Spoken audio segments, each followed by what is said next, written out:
Roman numeral 3, the Octet Rule. The Octet Rule is this great rule that we talked about previously. What it basically says is that all atoms are trying to achieve a full valence energy level, which for all atoms but hydrogen and helium ends up being 8 electrons. That's how it got its name of Octet Rule. Like octopus has 8 valence electrons, what we're trying to get to.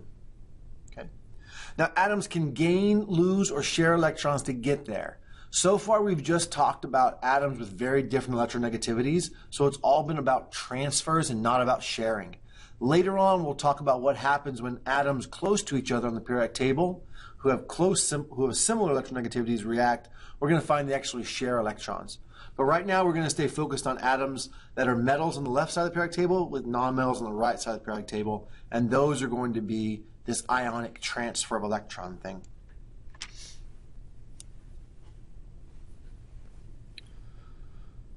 So I just mentioned this, but the valence shell for hydrogen and helium, they only need 2 electrons. So for them, a full octet would just be 2 electrons. The rest of them need 8. And remember those 8 electrons, there's 2 in the S sublevel and 6 in the P, and then that's a full valence for each of the other atoms.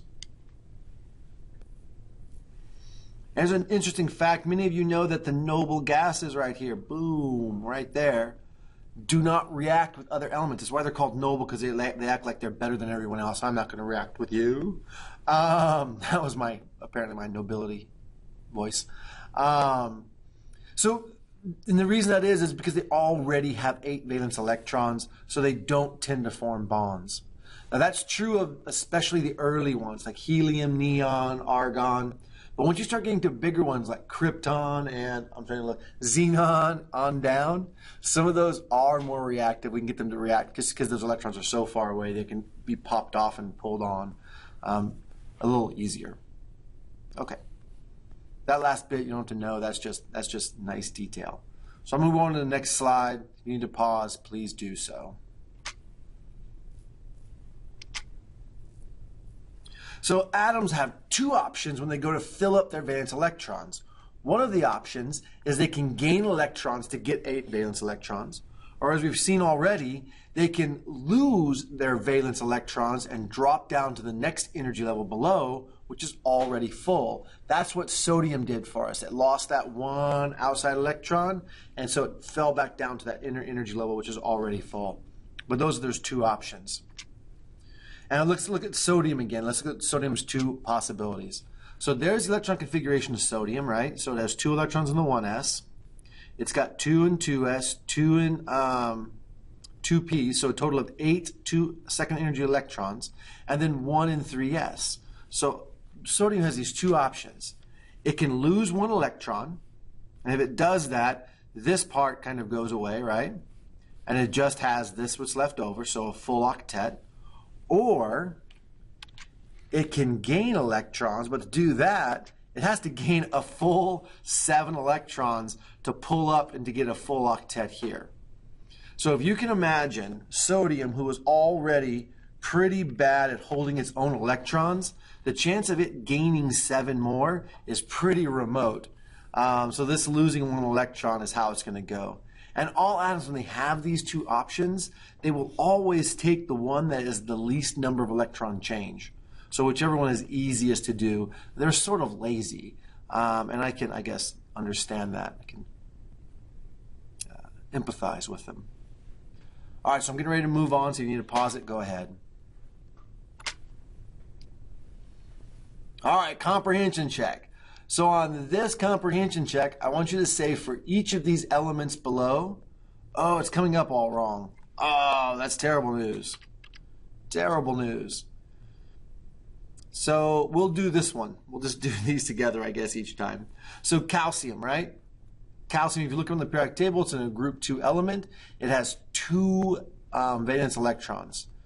2 valence electrons.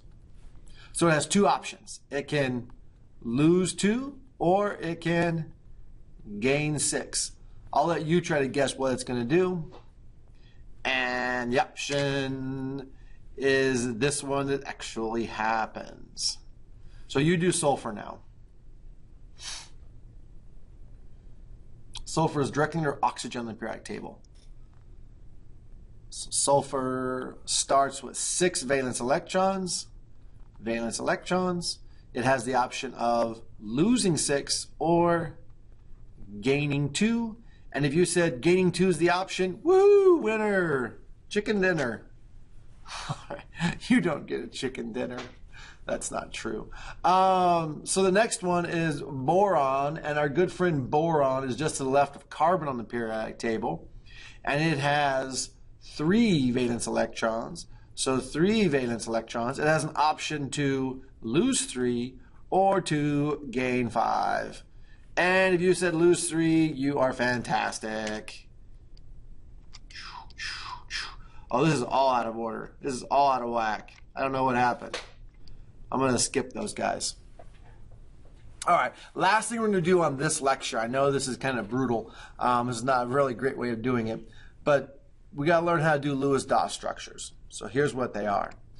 So a Lewis dot structure shows only, so instead of drawing the entire atom with all of its shells and energy levels, it only shows the valence electrons. So it makes our life a lot easier instead of drawing all this craziness. So let's look how to do this. And the reason we focus on those valence electrons is because they're the ones used in bonding. So it really helps us understand how they're going to bond together. So some steps for drawing Lewis dot structure. So first we write the symbol of the element. So for example, we're going to do a Lewis dot structure for phosphorus. We would write a big P here. And then the next step is to determine the number of valence electrons. So when I look up phosphorus on the periodic table, it's right below nitrogen, and it's in group 5 of the periodic table. So it has 5 valence electrons. Awesome.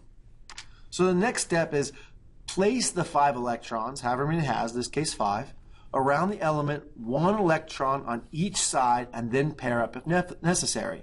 So there are 4 sides to this letter. There's this left side, bottom, sorry, that's right for all of us.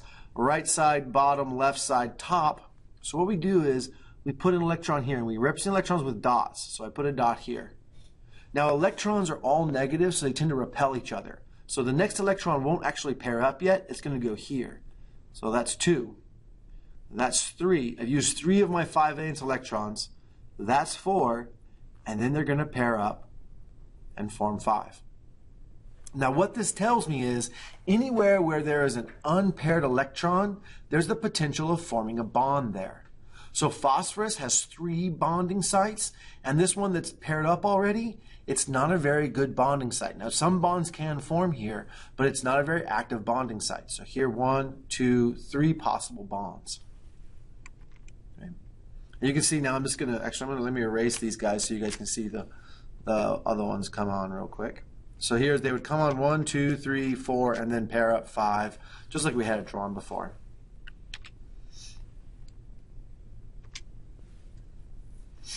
So these unpaired electrons represent the bonding sites. So try some yourself. Oh man, that came up so badly. I'm not going to re-record this. Oh well. You're gonna have to live with the fact that these all popped up. Is there any way I can get rid of them quickly? I don't know. Is that? I mean, you can totally see what I've done. I don't think that's gonna help. All right. So you'll get some practice today as you do electron configurations in the next activity. But these are what they would look like, right? So 8, hydrogen has 1 here, magnesium 2, oxygen has 6, so it's 1, 2, 3, 4, 5, 6. Pairs up that way.